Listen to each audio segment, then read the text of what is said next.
This episode of the Flush Podcast is brought to you by Aluma Trailers, Waltons, Onyx Hunt, and by Nutrisource Pet Foods.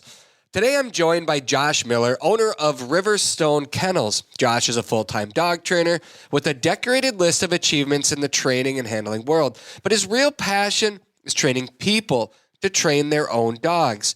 We'll discuss his new online system called the Retriever Roadmap to help you get the best dog you've ever had.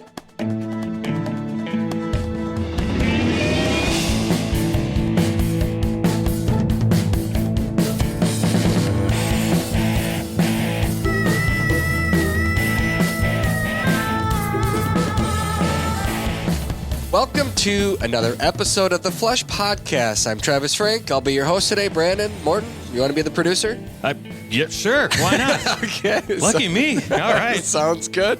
I feel like I introduce every show the exact same way, so I thought I'd try something a little different this time. And I still sound shocked that you're talking to me every time, even though I'm expecting it. So, yeah. All right. I appreciate everything you do, as always. Brandon, so, my whole season is already made. 2020, the hunting season is already made. Last week, when we had Fred Boehm on the show, we really dug into our personal stories hunting with kids. And I did mention that I was taking my kids out turkey hunting. Yes, you did. And a couple others. Yeah. So opening day was Wednesday of last week in Minnesota. And I had a 6-year-old, a 7-year-old, and a 10-year-old in the blind with me. The 10-year-old is my nephew. The 6 and 7-year-olds are my boys. And the 7-year-old, Weston, he hunted last year as well. It was first time on the gun shooting. And opening morning, he harvested a big old tom at 8:15. Really? We go to the exact same spot this year. Put the blind in the same spot. We talk about where we're going to put the decoys, everything. So we're all set up a couple days before the opener. Wednesday morning, we sneak into the blind. It was kind of a misty, rainy morning and not ideal. No, cold. For turkeys. Yes, exactly. You want warm sun. They love to come out and strut in that. Anyway, hear a couple gobbles in the distance, and then it went quiet. Same thing as last year. Every detail of the hunt almost played out exactly the same. Right a little bit before 8 o'clock, my youngest said, "Dad, I'm ready to go in." And we're like, all right, we can go in. And both the older kids are like, "Cash, if you didn't want to stay, you shouldn't have come. We're here to get a turkey." So they're riding him pretty hard. He's like, "I'll stay till 8 o'clock. And I said, all right, we'll stay till 8 and then we'll head in. So 8 o'clock comes and he goes, I think I can stay a little bit longer. All right. So 8:10, he goes, all right, I'm ready to go in. So we pack everything up and we got the guns in the case and everything in the blind is zipped up. We walk out to grab the decoys and I'm not even 1 foot away from the decoy. And all of a sudden, go, go, go, go. And it just rocked us. All of us looked at each other like, oh my gosh. I said, in the blind, get in the blind. So we all ran back into the blind, unzipped the case, got the gun loaded, got everybody ready, put the shooting sticks back up, and I go, arr, arr, arr, arr. Nothing. Arr, arr, arr, arr. Nothing. And I said, just wait. And all of a sudden I see through a pine tree, this big old tom comes. I go, he's coming. And that thing came on the exact same trail, doing the exact same thing as last year, and full strut, jumps on top, hammers the Jake decoy, and my boy shoots and misses again. I can put in another shell. He gets so excited. And my heart's pumping. Yeah. My heart's pumping too. And second shot, missed him at 10 yards. Boom, drops him at 20 yards. Wow. I know, and the crowd goes wild. And, That's and fantastic. we all celebrated, and it was just, oh, gosh, I can't even explain the joy that comes from being out there in those moments. Like, it is just the best. And we have, we took it to the landowner that let us hunt and told the story, then went to the sporting goods store down the road, and they hung up his picture on the wall of fame. And then, wow. Yeah, I mean, it's just like, it's just like the greatest thing ever for all of us, really. Yeah. And so, I mentioned, and our season has just started, by the way. It's already been made, but it's still ongoing. My nephew, we've been out, trying to get him a bird. And my youngest Cash, 6-year-old, I told the story about how he got scared by the 20 gauge and the kick after he didn't have it, up against his shoulder, and he, it stuck in his mind. So one of my friends that I haven't seen in a couple years was listening to our podcast from last week, and he sent me a text, and he said, I have a 410 for Cash, a youth 410. So this morning at 7 a.m., he stops by our house with this gun, and I told Cash, I go, Cash, I have a shotgun for you that won't kick. Oh, that's awesome. And his eyes got so big and his smile on his face. And I said, do you want to try it? And he goes, yeah. So Theo Stalk, my buddy, brings this gun over. And so I'm excited that either today or tomorrow we're going to go out and shoot. Wow. And now, Cash may join his older brother in the turkey blind as the gunner. Wow. And now he's got more incentive to stay that extra 10 minutes and not go. I mean, there's an incentive. We'll see if it works or not. But yeah, that's fantastic. That's a lot of fun. It is. It's a lot of fun. Really cool. 2 for 2 on opening day gobblers for my oldest son, Weston. And now he struts around. He's like, well, next year I might get it in one shot. I'm amazed. I'm amazed. Because if I shot at a bird, there's no way it would stop and then go back to strut again. But all of his come in, and that's just how it plays out. So I've heard from actually a handful of listeners in the past couple weeks that say they enjoy hearing about these kind of stories about the kids. Yeah. And I love telling them, obviously. It's, this is turkey season, and I've mentioned over the past couple of years now how nice it is to have this hunting season where you can take kids along and give them the opportunity to hunt at an earlier age. Yeah. And I just recommend it. I had 3 kids in the blind and bring snacks. We had a little buddy heater out there. Would that be like your go-to? Like if you're going to introduce a kid to hunting, would that be your number one, like turkey hunting, or what would you start a kid in? Like what would you think is best for a kid to do? Well, so different states have different laws on when they can legally shoot, and depending on, the species you're targeting. But here in Minnesota, there's no age law on how young. So, we did a lot of practicing prior, a lot of shooting with the kids. Through the years, we started BB gun, 22, shotguns, and now they're, like Weston, my oldest, he's a really good shot and really confident. And then I asked him if he was ready and he wanted to try to hunt, and he's like, oh yeah. I mean, there's no doubt about it. So he's no hesitation, ready to rock. And he sticks it out, and even after he got his bird, he's coming the next couple days. 5 a.m. We're out there, with his nephew, and he's just as excited to watch Kingston, my nephew, have a shot. And so I think turkey is nice because 1, they can shoot, but 2, I'm right there. Yeah, literally right there over their shoulder, whispering in their ear, talking to them. They can talk to the birds. They're calling.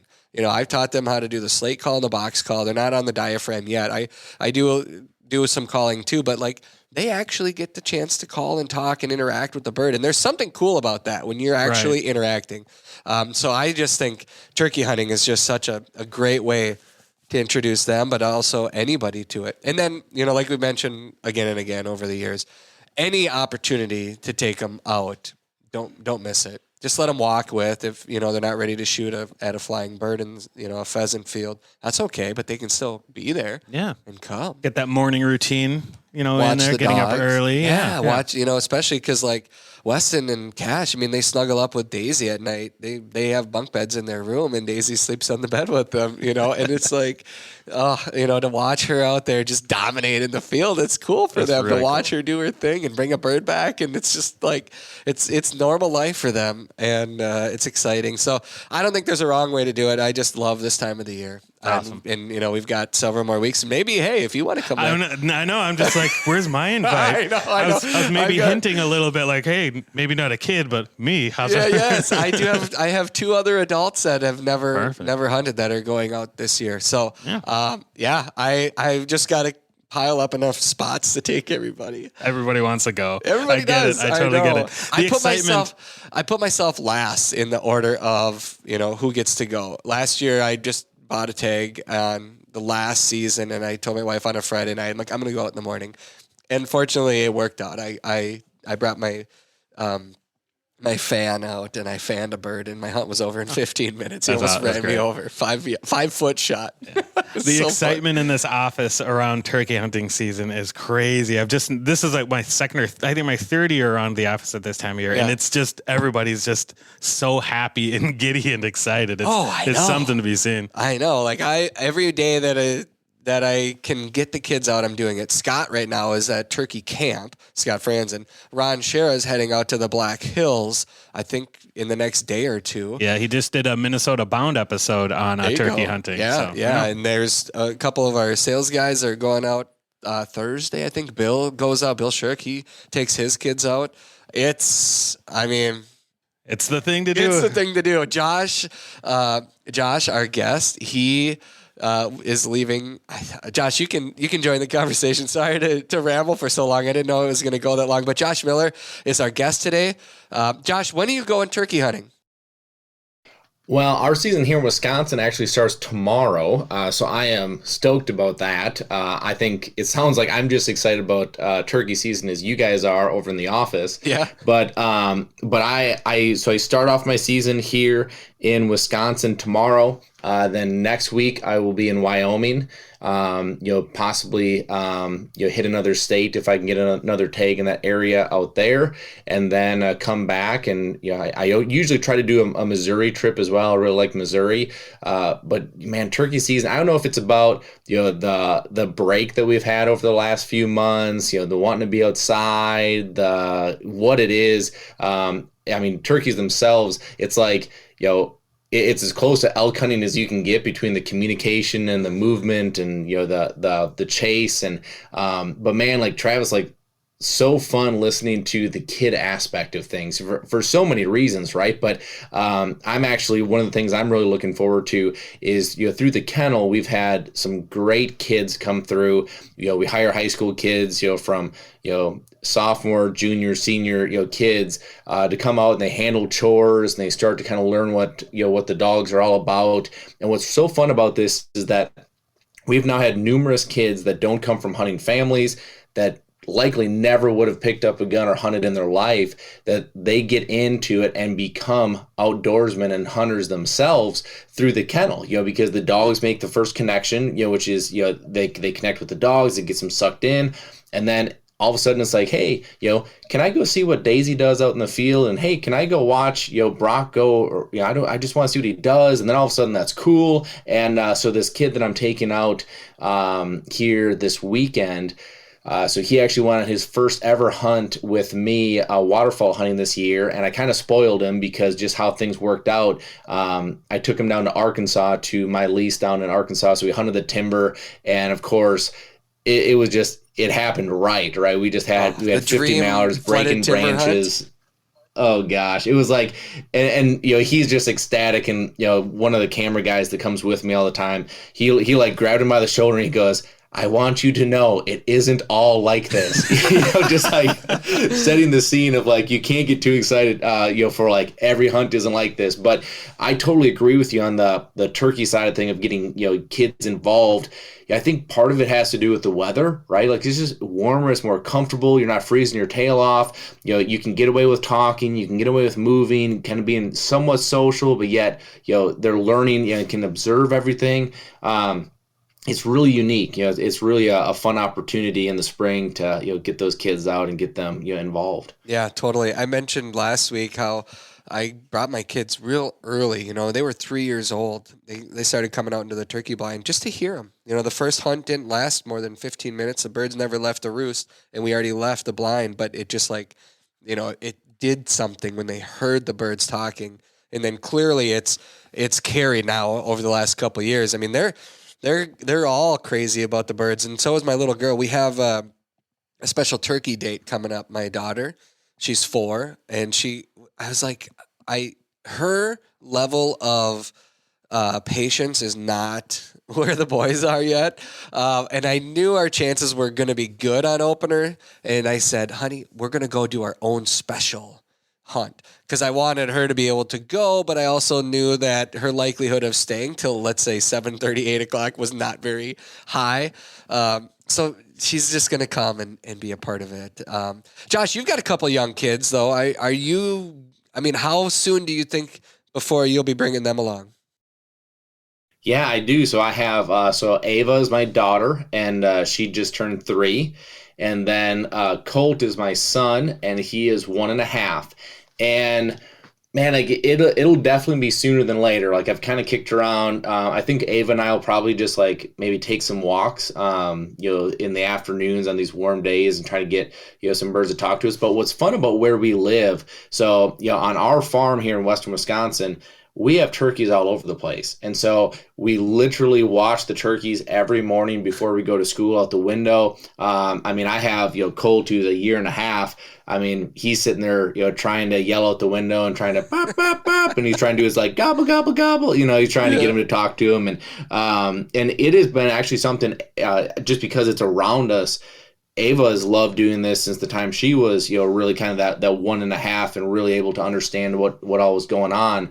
But it's just a part of our life. I have a strategic food plot planted outside of one of our big windows in our living room just so we can wake up and watch the deer. And we literally do it every day. Every day we get dressed and we go sit by the window and we might have some breakfast, but we watch the deer. And it's really a fun thing. And we've gotten to the point. My favorite part of fishing season last year was when we have a cabin on a lake where there are a lot of muskie in the lake. And when the muskies were up to spawn, we just have a pontoon that I would put around and I'd kind of go in the shallows, and the fun that we had just going to watch and see the muskies, it was incredible. And so what's so fun about this youth energy to me is that it really reminds you, why this is so important and so impactful to you, right? Like it's not about pulling the trigger.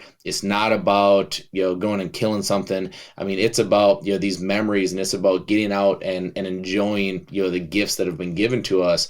And, there's something about these kids, man, that it unfogs you, and it really, lets you appreciate things for what they are. And it's a very impactful thing. It's an impactful lens to be able to look through. And I'm just fortunate to have it right now. Yeah, we both are. That's very well said.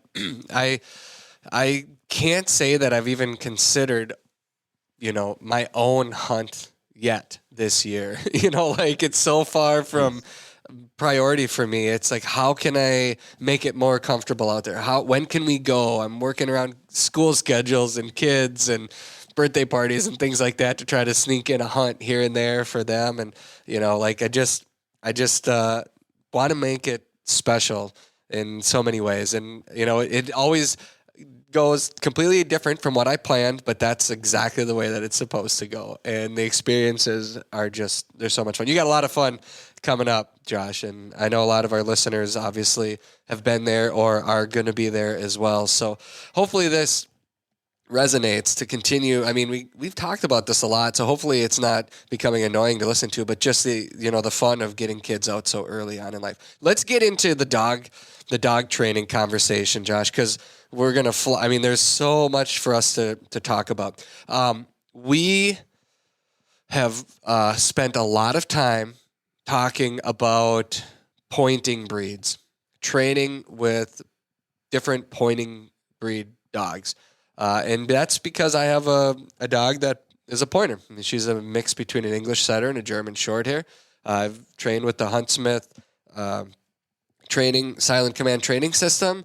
George Lyle and we did a podcast about a month ago, maybe a little bit more than that. I don't know. But I continue to hear feedback about that. People want more information like we dug into that day. And we'll continue to do that. But I thought it would be nice to have you on as a guest because you've got experience in flushing breeds as well as pointing breeds. But right now your focus is on flushers, on retrievers, and you just came out with the new retriever roadmap online training system for people to use. So I really want to dig into retrievers and flushing breeds with you today.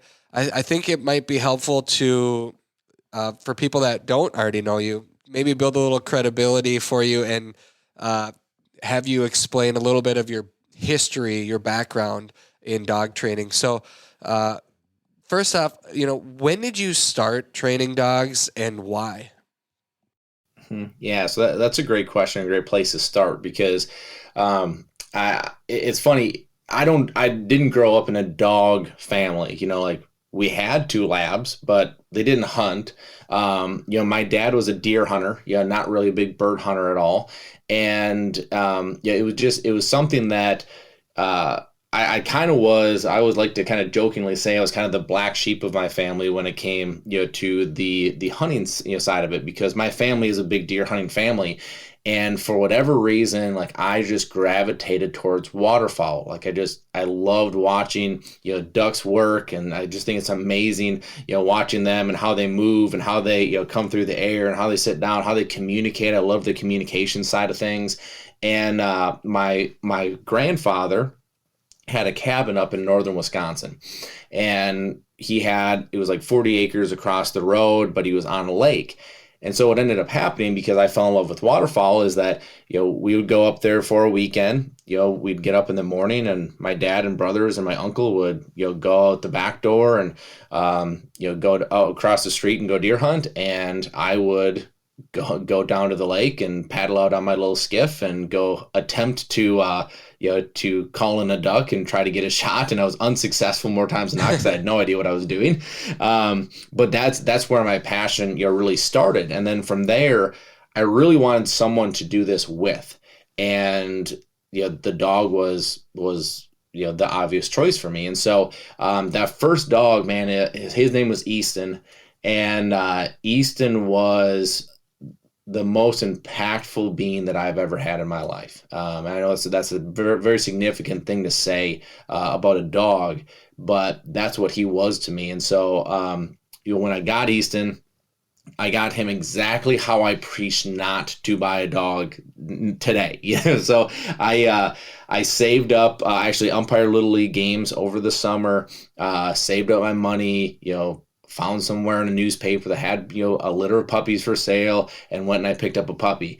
And it was by nothing but the grace of God that he was the level of a dog that he was, because his parents, they weren't anything special. It wasn't like he's just that one in a million. And I just enjoyed working with him. So I read every book, watched every DVD. I have an obsessive personality where if I do something, I want to do it the best. And so that really drove me. And, I was a 3-sport athlete in high school. So really my free time, I was working with Easton. And, so as fate would have it, I was actually in Woodbury, Minnesota, they used to have a Sportsman's Warehouse. Yep. And I was in that store and I was in the dog aisle just kind of looking at dog stuff. I couldn't afford anything there, but I like to go look at it. There was a guy that I just met. He was also in the dog aisle. Well, that guy ended up being the secretary of the Retriever Club that was not too far from my house. And so, he sees a young kid, and I think I was probably 17 at the time. And, so he starts asking me questions about my dog and, what I'm doing and all stuff. Well, he's like, man, like you gotta bring him out and just do a training day with us. And so he convinced me to come out. I remember driving over there just nervous as all get out. I have no idea. Again, I'm the only person I even know that owns a hunting dog. Like I didn't even know this was really a thing. And so I get over there and start running my dog, and I had no idea the level of training that Easton was. So he was running with all their master level dogs, and he was standing out. Like he was looking really good. And they're like, oh my gosh, like you gotta do this, you gotta do this. Well, they had what they called a fun trial coming up, which was just basically a field trial they were putting on that didn't count towards anything, but it was to try to get people into the sport. So they convinced me to run him in that, and I ran, and I got we won it and got a little blue ribbon, which was the most expensive thing that I've ever been given in my life, because from that point forward, this is all I wanted to do. And so, from that point forward, and so it was really interesting, kind of going from there, because you start, all of a sudden people are like, hey, would you train my dog? Would you train my dog? And I never did. Well, one, because I was living with my parents. I'm in high school. And then two, I didn't really know what I was doing. Like I kind of pieced my way through it with, the books and the DVDs, but I didn't know. And so what I started doing then, specifically when I went to college, was I started networking and trying to get into apprentice under different trainers over the summers. And most of the time, this was all unpaid. You'd go volunteer your time, you work your tail off. And my thing was, I wanted to work harder than any paid employee that was there, so that these guys understood what this meant to me, right? Like you're allowing me to be here. I want to be of assistance, so I'm scooping kennels and I'm doing all the grunt work, and I did it all with a smile on my face. And man, like it led me to some of the best relationships that I have today. You mentioned the Huntsmith method. Like Rick, Ronnie, and Delmer Smith are those three people right there are incredibly significant people in my life. George Lyle, who you talked about, I became a friend with George through one of Rick's seminars. We just met and hit it off. And so it's just really interesting, kind of how this whole thing evolved. Well, after years of doing that, I start the kennel. I did this, with 7 different guys, who I really identify with. And there was more than that even that helped me out and, have been significant impacts in my life for sure. But 7 guys that really were like, hey, like I worked for these guys and I learned under these guys. And the reason I wanted to do that is that, to me, even in the short time that I was in it, like I'd see people that like came into the game and then left, and then they come in and then they leave. And the way that I saw it out from where I was like, well, if you have one way of doing something and you're working with animals, like not everyone's going to fit into that cookie cutter. And so what happens when they don't? I wanted to have answers. I wanted to have, in my opinion, all right, so I've got 7 guys, they all do things differently. I want to pick and choose my favorite way of doing it. But I also want to have at least 6 other ways in my back pocket that if my favorite way doesn't work, I can go to at the drop of a hat. That's, to me, what makes a successful dog trainer is you communicate in the best way that the dog listens, and not all dogs are the same. And so anyway, start the kennel. I remember starting the kennel, and there was a guy by the name of Rick Grant, who was in southern Wisconsin, ran retriever tests and trials, learned a lot from Rick. Great person. But I just bought a house. I had a pole shed. I was trying to make work for the kennel, and I couldn't afford kenneling. I don't know if you know how expensive chain link kenneling is, but it's like I had no idea, So I'm like, I can't even afford the kennels. And so anyway, Rick called me. He knew I was going through this, and he called me and he goes, "Hey man, like here's the deal, is that I believe in you. I think you're going to go do special things. I think you're going to go be very successful, and you need to start. So here's what I can do. I have 6 outdoor kennel runs. They are rusty. They are old. But if you want them, you can come disassemble them and you can have them." Wow. And I couldn't, that dude, like life changing. Like Yeah. it was to him, it was probably nothing, right? But to me, it literally changed my life. And so I get goosebumps talking about it, because it's just, man, it's crazy to think back on that. And so anyway, I couldn't borrow a trailer fast enough. Went down there, disassembled the kennels, brought them back, assembled them back in my my pole shed. And I literally spent, it had to have been, more than a week, probably 2 weeks. And I was filing each chain link to try to make it as presentable as possible. Like I didn't want it rusty. I wanted it to look nice. And so I'm trying to like make this thing look as presentable as possible. So took forever. Did that, had them all up. And the biggest point of this process that I remember is that after the fact, I was standing back looking at the kennels in my shed, and I was just like in my own world. And I just like, all of a sudden, Whitney, who is my wife now, at the time she was my fiance, and she comes in and she goes, "What are you thinking about?" And I like came out of my daze, and I looked at her, I'm like, "What? Like, how are we ever going to get 6 dogs into train?"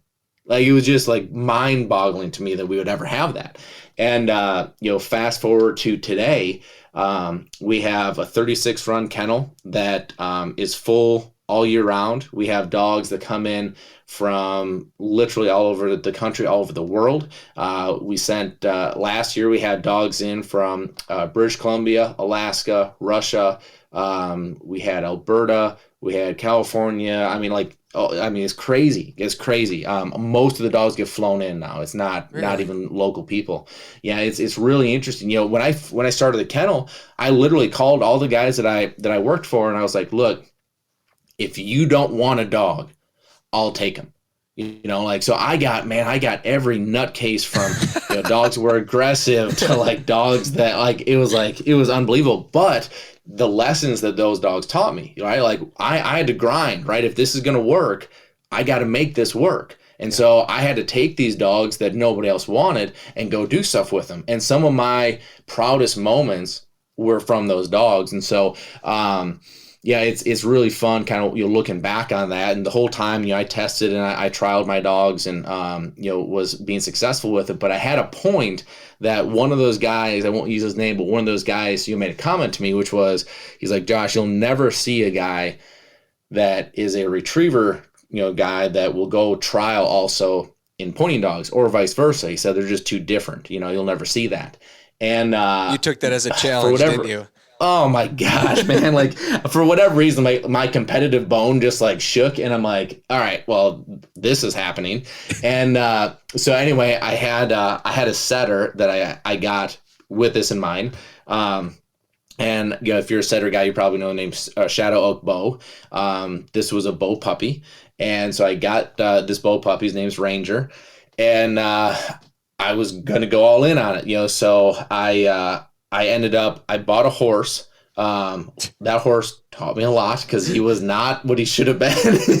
And so I'm like, I'm trying to stay in the saddle while also handle dogs. You really do go all in when you go in, don't you? Oh my gosh, my wife will like, I wish she could hear you say that because she would like be rolling her eyes being like, you have no idea. Like I can't just dip a toe in. So I started with one horse, one dog, and man, I would pull into these trials. I would literally shovel the horse poop out the back, set up a cot, and I would lay in there with Ranger, and I would either freeze my tail off or sweat my tail off, one of the two. We would trial and then, you know, go home. And you know, Ranger ended up being a stud, which led to a number of things. Like I had a short hair named Pancakes that was a client dog. That dog was a complete badass too.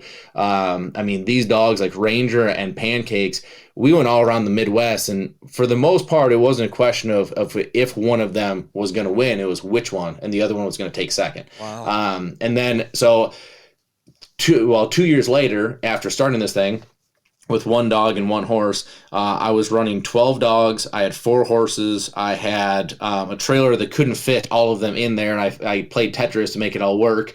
You know, and man, like loved it. I really did. I loved it. I had a super successful trial career in the pointing dogs, but man, it just like it got to be a lot, you know, because like when you're doing both, it's like, okay, so you got to have your big retriever set up.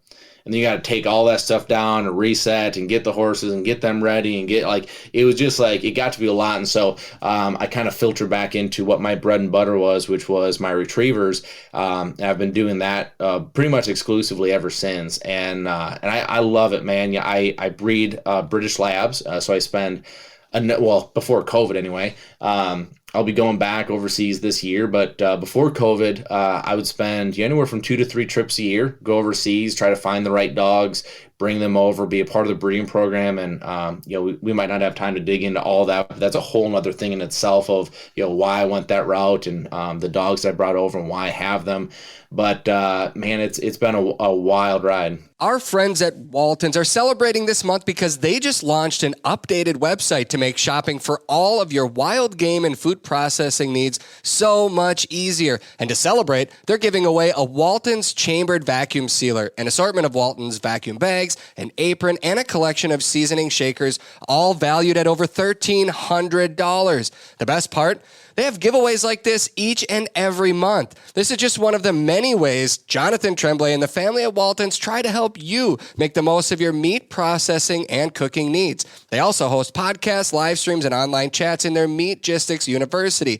Waltons.com has over 5,000 items on their site, in stock and ready to ship the same day. From grinders, mixers, stuffers, slicers, smokers, vacuum sealers, seasonings, and so much more.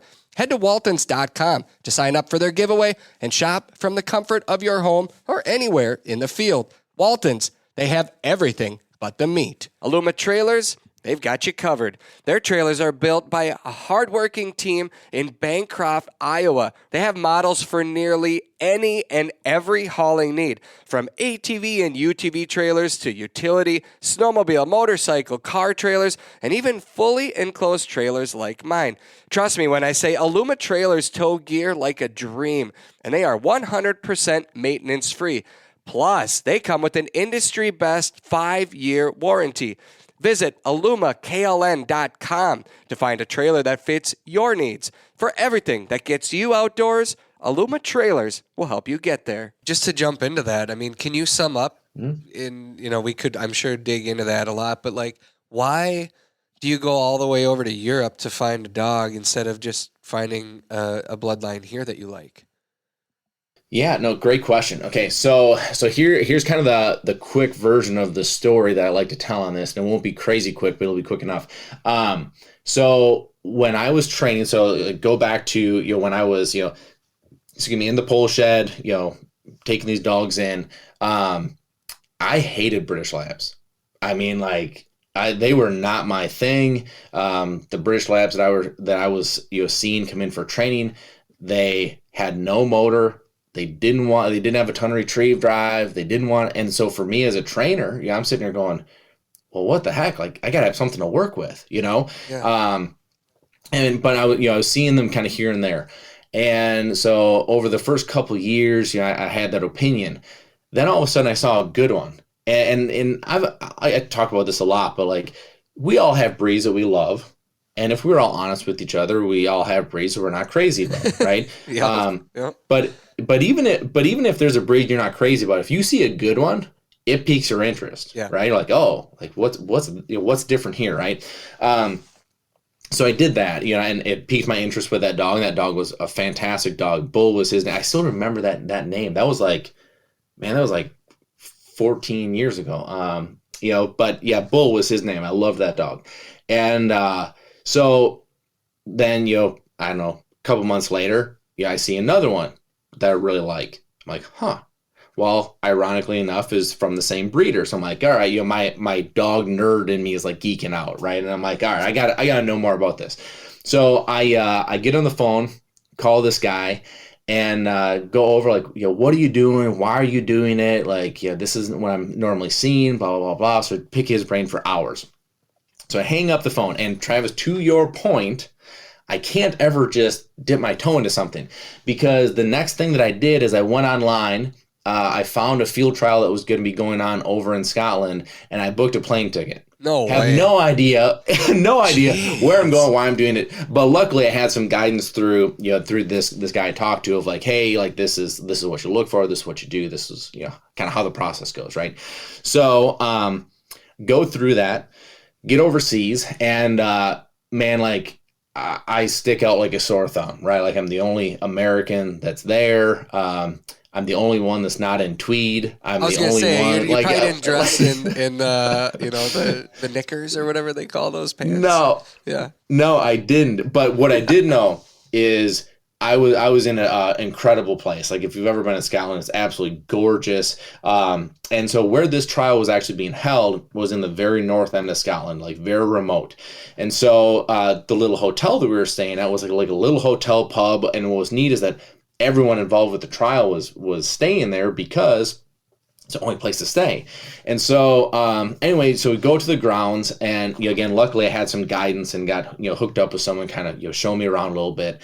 And I remember there was a lady there, a super nice lady, and she said good morning to me, and I think I said good morning, and she stopped right away. She goes, well, you're not from around here, with my American accent. And I was like, no, I'm really trying to just see what's going on. And she's like, I have a job for you if you want it. And I was like, yeah. She's like, you can carry the game. So what that means is that their field trials overseas are all done on live hunts. And so as these birds get shot, they need people to carry the dead game. So I didn't know it, but it was basically, she was like comically, signing me up for the grunt, position. But it was great And you because just it went put me over right at the to front. be an observer, right? Right. Yeah, I had no idea that I was going to be doing, this stuff, right? So I thought I was going to stay in the gallery in the back, just try to see what I could see. Well, by accepting this role, it put me right up front. It put me right by the judges, right by the handlers, got to watch everything. Like, I loved it. I loved it. And so I'm walking through this trial, and there are a couple points that really stuck out to me. So the first thing was, like, I love the live hunt aspect because, here, when we test our trial here, it's all on cold game, right? So it's like, it's, dead birds being thrown from wingers, things like that. It's all set up, right? Where on this, like, no two retrieves are the same. I mean, it's really a neat thing. So I love that aspect of it because, the hunter in me wants to see a hunting dog have to hunt in hunting situations, right? So I love that. Um, the first thing that really stood out to me is there was one bird that got shot, sailed into like this pine grove, and this little yellow female got sent for it, and she went and she cleared this fence. It was like it's like a think of a 4-stranded barbed wire fence, but with no barbs. And so she clears this fence, disappears, comes back with this big rooster in her mouth, and she jumps with the rooster in her mouth to jump the fence again, and she jumps, and her back two paws landed on the third strand, her front two on the top strand. She sat there and like back and forth and back and forth, how like the strands will move. Yeah. And she stood there with that bird in her mouth until the strands calmed down and stopped. And then she jumped over and finished the retrieve. And I was like, gosh, like that's pretty dang athletic, right? Then you start kind of going through, and like I was noticing that when the birds would get back, that these judges would like, man, it was like a fine-tooth comb. Like they're feeling it and they're looking at it and they're like examining it. So what I later found out was that these overseas, they don't have the public hunting access that we do, right? So it's kind of an elitist thing. It's they're on these big estates and there's a lot of money that goes into it. And so what I learned was that the birds that were shot on these hunts, they went to game, or they went to the game went to market and then help pay for everything to go on. And so if there was one thing that was damaged by the dog in any way, the dog was disqualified and that bird couldn't be used at market. And so, man, I'm talking like one little puncture. Wow. They're feeling for broken ribs. They're feeling for anything that dog could have done. So a soft mouth is incredibly important, right? Like you don't make it without it. And so I'm like, gosh, like I really, really like that because, like here, like now you watch dogs be chompy, and it's just like, it's just not examined like it is there. So I really like that. And then the last thing at the trial that I saw that I really, really liked was I watched the whole thing happen because I was standing right there, is that we were kind of sitting there at a point and the judges are kind of, telling everybody how we're all going to move. Of course, everybody has to be safe because, of the gun. So here's how we're going to move. Here's how we're going to push this one field. And the dog sitting literally right next to me yawns. And at the end of the yawn, how dogs do, they're like, yeah. And the judge looked at me and said, he's out. And I was like, what? Whoa. And so I learned there that no vocalization is acceptable. And I'm like, oh gosh, I love that. Because as a waterfowl guy, like, I don't want to sit in a field, or I don't want to sit in a blind that's like, dogs are whining, dogs are being vocal, dogs are, doing anything, right? Like I want calm and quiet. And so many things, I'm like, oh my gosh. So after that day, I go back to the hotel, I go to my room, I shower, and I cannot stop thinking about all this that I saw today. Like it was like I was trying to drink out of a firehouse because there was so much that I wasn't expecting that I was observing. So I come down the stairs, go in the lobby, and like I said, there's a little pub attached to it. So I walk in the pub, and if you can picture walking through the door, the bar is shaped like in a big L. So like on your right hand side, it would kind of go out, and then the long L would kind of go away from you. And as I walked in, I saw all the handlers that I had just watched all day sitting at the bar stools, and they're all kind of talking and just socializing. So I'm trying to figure out where I'm going to sit down. I kind of walk around that bend in the L of the bar, and I turn, I stopped, and I'm looking, and all the dogs I just watched compete are laying at the bar stools, just laying there, just calm and quiet and just like perfect members of society. And I'm like, that right there, it hit me like a ton of bricks because I'm like, this is what people want. It's not like, when I compete here, it's, barking in the trailers. It's like, all this chaos. Like, you could never do this, right? Like, this is what people want. People want to have the dog that's athletic in the field, that's supernatural, that has all the talent, that does all that. But at the end of the day, when you're done, you want the dog to come be a member of the family. Right. You want the dog to be calm and chill. You want, like, this dog right here, this laying at this bar stool, is going to get to go more places and do more things and have a more fulfilled life because of their temperament, because of who they are, right? Like, you just can't take a dog that is jumping all over the place, is being vocal, is being anxious, is being like, you can't do that. And so mind is blown, right? So I sat down and I was sitting next to a guy named Tom, who later became a very, very close friend of mine. And we're sitting there talking, and all night, like, I'm kind of picking his brain, and he's like, one of the guys that he's been very successful, a lot of respect. I didn't know that at the time, but I learned it over the course of dinner. And so, don't know if you guys know much about the Scots, but they do like to drink, and so so there's a lot of alcohol that got consumed, and well, that's and when so, all the real good stuff comes out. I'm sure when they get a little exactly. Loose. That's exactly it. It was like the more they drank, the more open they were with me, right? So throughout the night, everybody kind of filters out into. It was to the point that it was just me, Tom, and one other guy in the bar, and I finally worked up the courage to ask him what I was wanting to ask him the whole night, but I kind of felt like I was somewhat alone, so I could ask him. I was like, Tom, so here's the deal. Overseas, like, when I see a British lab come in, this is not what I think of, right? Like, I think of a dog that, doesn't have this desire and doesn't have this motor and doesn't have, the drive, and like, it's kind of sluggish. It's kind of like, why is that? Like, you've been doing this for a long time. You've sent dogs over to America. Like, why is that? And I'll never forget it. He had a big pint of beer, and he's listening to me. He's kind of looking straight ahead, and he takes one big sip of his beer, and he puts the beer down. He turns to me and he grins and he goes, Josh, do you really think we're selling you our good dogs? And I just it was like, okay, I really? Get it, So it was really interesting. But it was like trips like that now, built the relationships of how I've been able to get some of these very special dogs here and a part of my breeding program, part of what we do. But I know that was as short of a version as I could make it. Hopefully it wasn't too long, but it was. It's a good story. We'll get into as much as we can here today. I know your time is limited, so we've only got a set amount of time to continue this conversation. But if you're good with it, how about we do a 2-part? If for whatever we don't get to today, we'll continue for next week or as soon as we can get you back on the show. Sound good? Let's do it, man. I love it. All right, so you've got British Labs, and was it the breeding that you saw over there that you wanted versus American Labs, or was it how they train them? Well, it was more.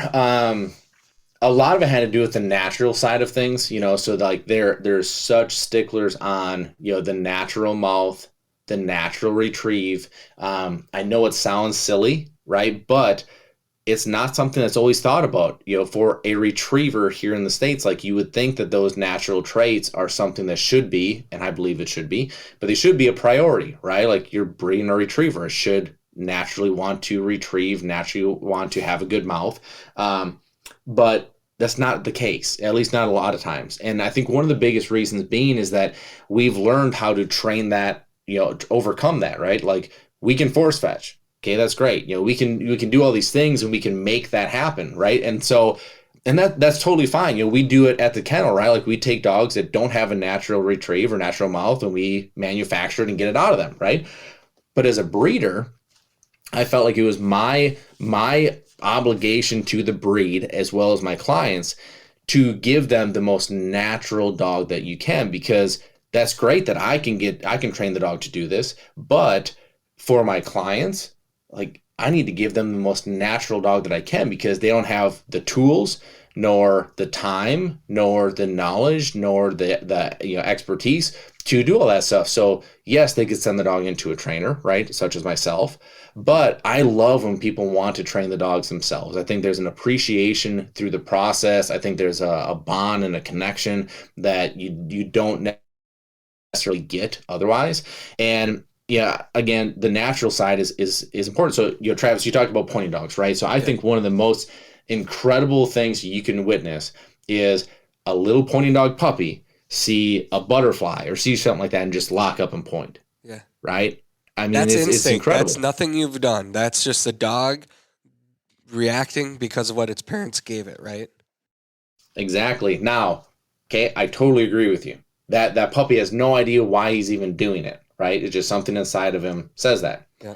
Why do we look at retrievers differently? Right? So like a dog, runs out, grabs something, runs the other way, plays keep away, right? Or, wants to lay down and chew on it, or wants to like we look at retrievers differently. It's like, oh, that's cute, like we'll fix that later, right? Like it's amazing how many times we get a client that when they take a puppy home, and like right now we're sending puppies home. So we just got one this week that was like, you guys will never guess. Like I took this puppy home and I had a little puppy bumper and I threw it for him and he went and got it and he brought it right back to me and put it right in my hand. And it's like, yeah, like that's what he was bred to do, Yeah. And he's like, no, like I've had labs before and I get it, but like not this young, like they've never done it this young before. I'm like, yeah, but that's what we're going for, right? Like that puppy, quite frankly, doesn't even understand why he's doing it, right? This is what was bred into me. This is what I do. And so it's just interesting to me, the genetic side of it and what an impact that can have as far as the natural ability goes, but even for a professional, so even for myself, I still want as natural of a puppy as I can, because that means I can do more with this puppy, right? And so that's the part that I really like, about the overseas aspect of it is that side of it. They have such a small knit community that I mean they really, like, if a dog isn't making it, they're not making it. I mean they'll be given to a pet home or something like that. Like there's just not enough. There's much less poor quality breeding, I'd say, going on, than is done here. And so I love that. But then the other side of it too is, the health side of it, and just kind of the detail oriented health side, as far as like, the testing that gets done. Like, man, like we do literally every single health test that we can do on all of our dogs to make sure that we are not passing on anything genetically, disposition wise, that you could be passed on to these puppies, right? So like, I mean, I think the number just went up. I think so we just added a couple to the list, but I think it's like either 19 or 21. I wish Whitney was on here because she could tell you more about it. But it's either 19 or 21 tests that you can do on a Labrador Retriever that you can see what are the carriers of anything, are they going to pass anything on to puppies, and if they are, like, you have to have the testing right on the other side too to make sure that you're not going to pass anything on to these puppies. Like there's so much out there. Yeah, it's expensive to do, but it's, again, I feel like it's the obligation of me as a breeder to be producing the happiest, healthiest puppies I can. And so to jump in real quick, what is the most common issue that you see then when you're doing those tests? So the most common issue, that's a good one. So I'll tell you some of the top ones that we see. So a lot of people know about the hips and elbows, right? Like that's one that's kind of been talked about forever. Overseas, they're very detailed and will actually score, the hips and the elbows, where here, you get a fair, a good, an excellent, rating. And so you don't really, it's great to have. I'm not discrediting. I love the detail. I'm a detail oriented person. So I love the detail that goes into how they do it, over there. But like that's an easy one that a lot of us know. EIC, exercise-induced collapse, is something that has really been more prevalent here in the States. What we've seen, exercise-induced collapse, dogs that are affected by it can literally collapse in the middle of. It could be as much as retrieving a ball in the backyard to hunting to anything. So that's one. PRA is a retinal atrophy disease. We see that. SD2. SD2 is a very interesting one. We just had a puppy come in. It was not bred by us, but came in for training.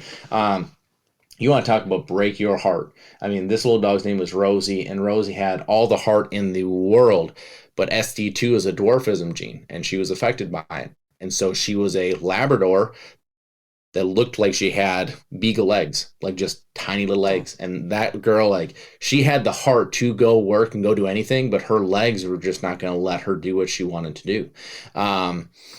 So there's so much out there that I guess for me, I just believe that we owe it to the dogs to be doing everything we can to make sure that the lives that we're putting on this earth are going to be healthy, or as healthy as possible. There's never, ever, ever a guarantee when it comes to live animals of any species, right? But we can certainly do our part, and that's one of the things that I appreciated that they were doing. We've definitely incorporated that, and we're not the only ones doing it. There's a lot of kennels that are doing a great job at this, but it is something that, like, if you're out there looking or going to be looking for a puppy, it's something you really got to prioritize. The Onyx Hunt app is one of the most valuable hunting tools that I take into the field every day. I talk about the Onyx Hunt app every week. That's simply because I use it on every hunt. Seriously, every hunt. Their app tells me everything that I need to know about the land that I want to hunt and the lands that we can all legally hunt on. If you've used it yourself, then you know that the Onyx app shows your location on planet Earth and clearly lays out the land boundaries. It also tells you information about the type of property you're on, like state-owned land, federal lands, and walk-in access properties. It's ideal for scouting before the hunt and during a hunt to help put together patterns. The app also has helpful features that show you the kind of crops that are in the fields, which obviously is a big deal for us upland bird hunters. These are just a few of the many tools Onyx Maps give you, and these maps can even be used in areas without cell coverage. From the palm of your hand, Onyx Maps always help you to know where you stand. Nutrisource Pet Foods just launched a new product that can give our active hunting dogs a big boost when they need it most. It's called Kombucha.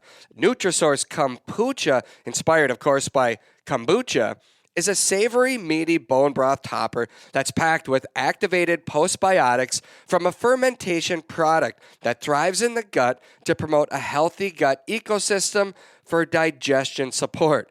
That's a mouthful. But what it means for us bird dog owners is that we now have a healthy topper to pour over our dog's food if they're ever stressed or won't eat while on a long hunting trip. Kombucha is offered in 3 flavors: turkey, beef, and chicken, and comes in a 12-ounce pouch. Nutrisource high-performance dog foods provide exceptional healthy nutrition for active dogs of every breed, just like my dog Daisy. Now they have a topper that gives our 4-legged hunters another edge when they need it the most. Check out their full lineup of dog foods at NutrisourcePetFoods.com. So we've got maybe 10 minutes right now left in this show, so we're gonna jump into the retriever roadmap. But you mentioned something that you right at the beginning of our conversation. When you got your first dog, you got it exactly the opposite of what you recommend people doing today when you got your puppy. So how would you recommend somebody pick out their puppy today, knowing what you know now? Well, yeah, no, that's a great question. So first and foremost is asking yourself what it is that you need. Like, what are you looking for? Right. And the reason I ask that question, or I tell people to ask themselves that question rather, is because, if you're a guy that, I'm gonna use a horse term. If you're a guy that trail rides, once a year, you don't need secretariat. Right. Yeah. And vice versa. Right. Like if you want to go race, like you don't need, the trail horse that's 28 years old. And so, that kind of thought, I think, comes into play here as we look at what do you need, and be honest with yourself. Like, if you're the guy that hunts 5 times a year, and this dog is going to be a part of your family, and go on boat rides, and go on walks, and go to little league games, that's great. But don't go look for a dog that could be the next national field champion. Like, you're not looking for that, right? So knowing what it is that you want, I really, I don't know why this is such a big deal right now, but it seems like everybody wants to be different. I don't get it. If you've had labs forever and you're like, hey, I'm gonna get, I don't know, pick a wire hair, right? Like, yeah. I'm gonna get wire hair because it's different. Like, that's not a reason to get a breed of dog. Like that might be a reason to get a color of a car, but it's not to get a breed of dog, right? Like that dog is bred different than you're used to, is likely not going to have the same traits of what you're looking at, and then there's like shade thrown on the dog of like, oh, this like, it's not the dog. It's like you just weren't honest with yourself of what you needed. Like, there's a reason that the Labrador is the most popular breed out there, is because is that worldwide? Because I know in America the Labs are the most popular breed in America, but is that worldwide? That's a good question. I don't know about worldwide. I guess I would have a hunch that's probably true, but I know America wise, of course, that's kind of where I centralize my focus on. But but it is America, and that's why, right? Because like our dogs are family members here. Like they go places with us, they do things with us, and the Lab temperament fits a lot of that. Like I just talked to a lady today on the phone, super, super nice lady, and she's struggling with her dog, and she's like, he's just naughty all the time. He's always getting into stuff, and he's just anxious. And well, they got a Vizsla, and they live in an apartment, and they maybe walk the dog or take the dog out to the bathroom once. It's like, that breed of dog was meant to go. It's hard to blame the dog for it. And so and so I think that's the first part. The second part is get with a breeder you can really trust, and you can have the conversations with them and really dig. Like that's a big deal, because this is not, to me, this isn't a transaction, right? Like you're just not going to go pick up this little ball of fur. Here's my check, give me my puppy, and then you're gone, because like there's stuff that you want to know. What were mom and dad like? What were their temperaments like? What were their accomplishments? What was their drive? What was their, like, you got to know, or you got to feel like from the owner. And then when it comes to like the pedigree side of things, man, I kind of straddle the fence on this a little bit, because like titles are very important. I think hunt test titles, field trial titles, they are very important. My background I'd hopefully would believe that, since I spend so much time and money pursuing that. But it is important, because it shows you the level of what these dogs are capable of, specifically mom and dad and grandpa and grandma, right? So like more times than not, when I hear someone and they're like, hey, I'm going to look for a puppy, I'm like, all right, so what are you looking for? 9 times out of 10, it's word for word the same response, which is, I'm not looking for a field trial dog. I'm not looking for a hunt test dog. I just want a good hunting dog. Okay. So that doesn't mean you discredit the titles. Okay. Because that is what is showing that's proof that the dogs had this type of level of trainability, of accomplishment, of talent, of drive, of everything, right? Yep. If you go to a breeder and they're just like, my dogs are great hunting dogs. Well, like, define what that means, right? Because like Travis, your definition of great is probably different than mine, which is different than Brandon's, which is different than anybody's listening, right? Like, what's your definition? And this is something I really would like to dig into in part 2 if we can. Sure. I believe, if we're all being honest with ourselves, I believe that most retrievers that are out there hunting in an upland field are out of control 90% of the time. Really? Realistically, right? Like, I think so. That's a bold statement. Like, how many times? I'm curious to know. I know it is. Yeah. I know it is. And I'm not saying your dog, right? Like, if you're listening, I'm not saying your dog, but if you look at the group, right? Look at the guys you hunt with, like, how many guys are hollering at their dog all the time, or blowing whistles nonstop? It's unreal. Or like, I mean, it's unreal. It is. Yeah. It is, right? And so that's why I'm saying, like, those dogs are out of control, right? And so, like, if someone's definition, like, how many times have you gone to like an outfitter or something like that has, great dogs, and you talk about these dogs, and you go and you're like, what the heck? Like, this isn't how I hunt, or this isn't what I would say is a great dog, right? But like, in their eyes, the dog is a great dog. Yeah. Right. And so that's what I mean. Like, definition is great, because like, in that situation, if you were to get puppies from that person, not knowing the dogs, hey, they're great dogs, blah, blah, blah. You get them and you're like, gosh, this wasn't really what I was looking for. Right. Yeah. Like, titles are important, but you also can't put all your weight in titles. And actually, it's funny, for me, I keep the titles off of my dogs. When you go to my website, you go to River Stone Kennels, you go on my website, you look at my dogs, you won't see any titles on my dogs. They all have them, but you won't see them. And the reason you won't see them is because I don't want people pedigree shopping. I don't want people going, oh, okay, so Brock's a master hunter, hunter retriever champion. Yeah, that's what I want.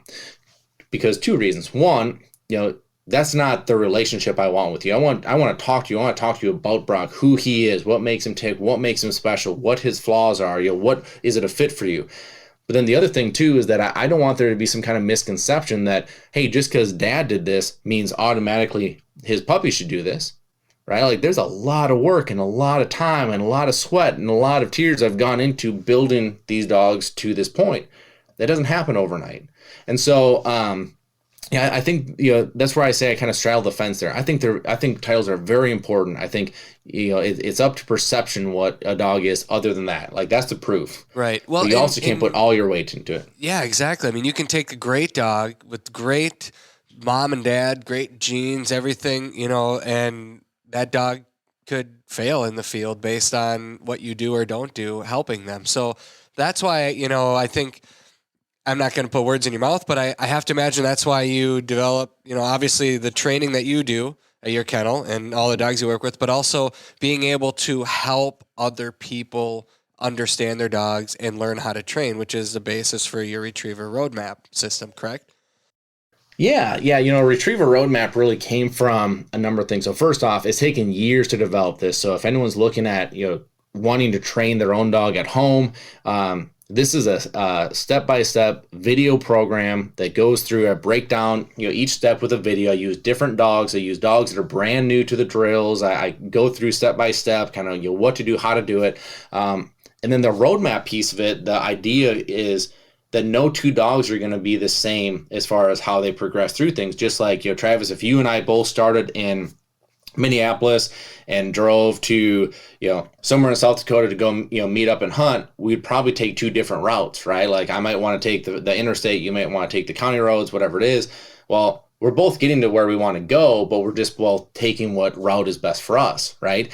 And I always take that's the county road, by the way. I always take the county roads. Last night I had that same, I was at a place and when you pull it up on the map, you get like 2 or 3 options. And I'm like, give me the most rural option that I can choose. I always take the dusty road if I can. Anyway, sorry, right. Keep going. Right. No. Well, but that's the point, right? Is like everyone's going to take a different route. And so, like there's different points in here. So, e-collar is a big topic. Like, do you want to use the e-collar? Great. Here's your route. Do you not want to? Great. Here's your route. And then you kind of follow your path as far as how you progress along. So it's really a neat thing. It's taken years to develop, but really it had a couple solves for me. So the first one being at the kennel, I wanted to be able to send people home with something that they could go and keep up with their dog and the training that their dog has had. Because up to this point, like I couldn't do that. Like, yeah, we bring people in, we train them, but what happens when they go home? Because like Travis, you and I know, and most people listening know, these dogs aren't robots, right? Like the training doesn't get done and they're programmed. Now they just go home and live the next 10 years of their life completely flaw free, and they just keep that retention. It doesn't happen that way, right? So now I can say, all right, guys, here's what your dog has done, steps, this through this to progress forward. You're going to want to do this through this. Here's how you want to do them, and send them home. And it allows them to be able to be successful. And what's fun is that people are enjoying working with their dogs more because they can see it and they're like, I know I'm doing this right now. Yeah. So that's been really fun. The other part is, man, we get people that call the kennel all the time that they're looking for advice. And I like you said at the beginning, like I just love helping people. And so I love taking that time. But from a business standpoint, it gets very tough, right? Because it's like, great, like I just spent an hour and a half with this person walking them through, how to get their golden retriever to sit, and which is great. I love that I did that. But I've also got 30 dogs in the kennel that Right, I'm being paid to train, and like I need to communicate with them. And so it was really difficult because all it takes is 2-3 phone calls a day like that, and it feels like your whole day is gone. And so it was a way that I could very clearly be like, hey, understand what you're saying. This is awesome. I think if you followed this step of this program, it would really help you. And the other thing was the understanding, right? Because like you and I and guys like George and all those guys, like we can talk about this stuff because like we all know the lingo, right? Like, so if I talk about, force fetching, or I talk about hold conditioning, I talk about like it all makes sense to you, right? Well, someone that isn't used to it, it doesn't. And so by having a video that's like, oh, I can watch how I do this, I can watch what it's supposed to look like, and watch the steps of how to get there, it just adds clarity. And that's what the tough part was with those phone calls is how do you articulate well enough to let people understand exactly what you're talking about and how to go be successful, it was just really tough. But now you're just being able to visually see it and absorb it. It makes people that much more successful at it. And so it's been great, man. Like, so much great feedback, so many people just, loving, using the process. And there's a lot of cool stuff that's in there too that is kind of above and beyond the program itself. So, but it's been great. It's been a great piece of our business. Well, let's wrap it up there because I know you have to go, and we've got another show that Brandon has to record here in a couple minutes. So let's do this. The Retriever Roadmap basically lays out like this. You've got bullet points: train the trainer, puppy, foundation, intermediate, trained retrieve, advanced, community, and weekly tips. Right?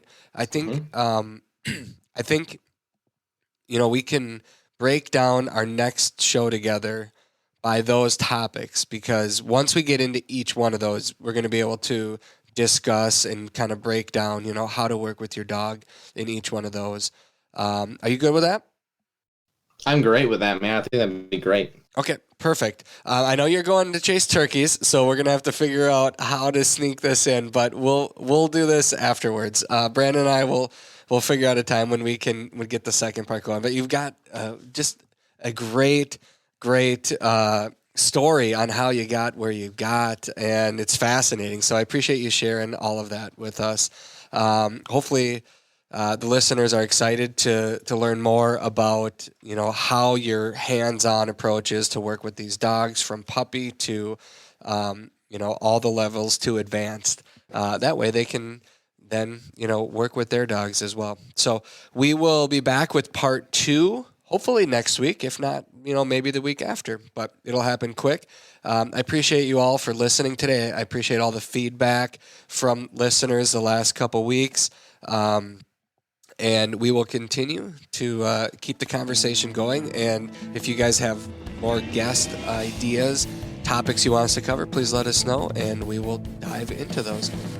From Brandon and I, we appreciate you listening. Thanks so much. We'll be back next week with another episode of the Flush Podcast. I'm Travis Frank, reminding you to take the time to introduce someone new to the field.